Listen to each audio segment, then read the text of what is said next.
किश्तवाड़ से सुरक्षा बल ने एक आतंकी को गिरफ्तार किया है। जमालुद्दीन नाम का यह आतंकी पिछले 2 साल से किश्तवाड़ इलाके में सक्रिय था, जिसके पास आतंकवादियों को भर्ती करने का जिम्मा था। सुरक्षा बल की लिस्ट में जमालुद्दीन हिट लिस्ट में था।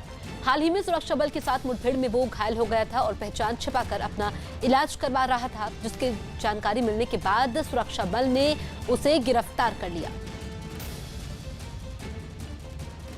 मध्य प्रदेश विधानसभा में कमलनाथ सरकार ने बीजेपी को जोर का झटका दिया। विधानसभा में दंड विधि संशोधन बिल पर वोटिंग के दौरान बीजेपी के 2 विधायकों ने क्रॉस वोटिंग कर दी और कांग्रेस के पक्ष में वोट डाल दिया। और सदन से बाहर आते ही मैहर से बीजेपी के विधायक नारायण त्रिपाठी ने बीजेपी की बुराई करनी शुरू कर दी। आने के बाद जो मैं यहाँ स्थितियां देखा कि अन्य दल का कोई भी लीडर यदि इस दल में आएगा भाजपा में, तो राजनीति करने लायक नहीं बचेगा, उसका मान सम्मान स्वाभिमान नहीं बचेगा। यही नहीं, कांग्रेस के पक्ष में वोट करने वाले बीजेपी के दूसरे विधायक शरद कोल ने कांग्रेस के साथ पुराने रिश्तों का हवाला देकर घर वापसी का ऐलान कर दिया। चुनाव लड़ा हूँ तब से मेरी प्राथमिक सदस्यता तक नहीं कराई भारतीय जनता पार्टी, और आज मैं अपने पुराने परिवार में लौटा हूँ और माननीय कमलनाथ जी के नेतृत्व में मैं जानता हूं कि प्रदेश का विकास होना है। दोनों बीजेपी विधायकों के कांग्रेस का साथ देने पर कमलनाथ भी आत्मविश्वास से लबरेज दिखे।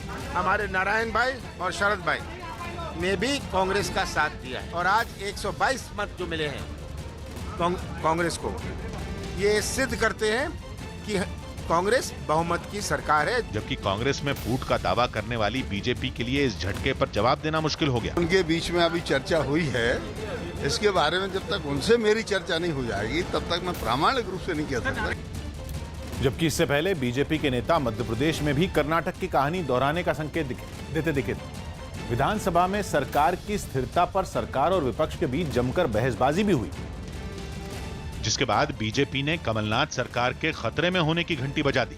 धमकी देना एक प्रकार से कि और फ्लो टेस्ट कराने में चुनौती देता हूँ, सारी बातें। तो तब उसके प्रत्युत्तर में मैंने इस बात को कहा कि हमारा नेतृत्व जिस दिन चाहेगा उस दिन हम लोग इस काम को कर देंगे। यही नहीं, गोपाल भार्गव ने कांग्रेस का समर्थन करने वालों की विश्वसनीयता पर भी सवाल उठाए। बाहर से जो लोग समर्थन दे रहे हैं या अंदर जो लोग भी असंतुष्ट हैं, वो सारे लोग जिस दिन उनके काम नहीं होंगे, जिस उद्देश्य से वो सरकार को समर्थन दे रहा है वो पूरा नहीं होगा, तो वापस ले लेंगे समर्थन। लेकिन कांग्रेस को बीजेपी के दावों के पीछे कर्नाटक जैसी साजिश नजर आई। गोपाल भार्गव का नंबर 1 नंबर 2 किसके लिए इशारा था?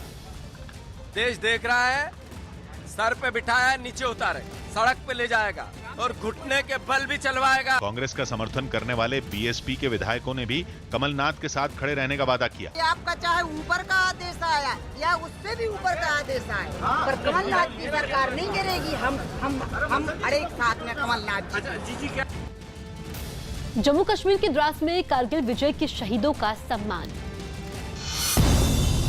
कारगिल विजय के 20 साल पूरे होने के मौके पर भारतीय सेना के जाबाजों ने शहीदों को श्रद्धांजलि देने के लिए जम्मू कश्मीर के द्रास में बाइक पर हैरत अंगेज करतब दिखाए। सुनील कुमार और signal man Ashish Singh,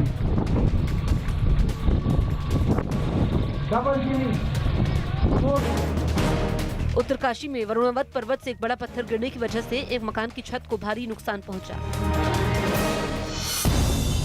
UP की चंदौली में पुलिस ने नकली सीमेंट के कारोबार का पर्दाफाश करते हुए नकली सीमेंट के 300 कट्टे और एक मशहूर ब्रांड के हजारों खाली कट्टे बरामद किए। यूपी के एटा में मिलावट की शिकायत पर एक पेट्रोल पंप में छापेमारी करने पहुंची टीम ने जांच के समय बायोडीजल के सैंपल फेल होने पर पंप को सीज किया।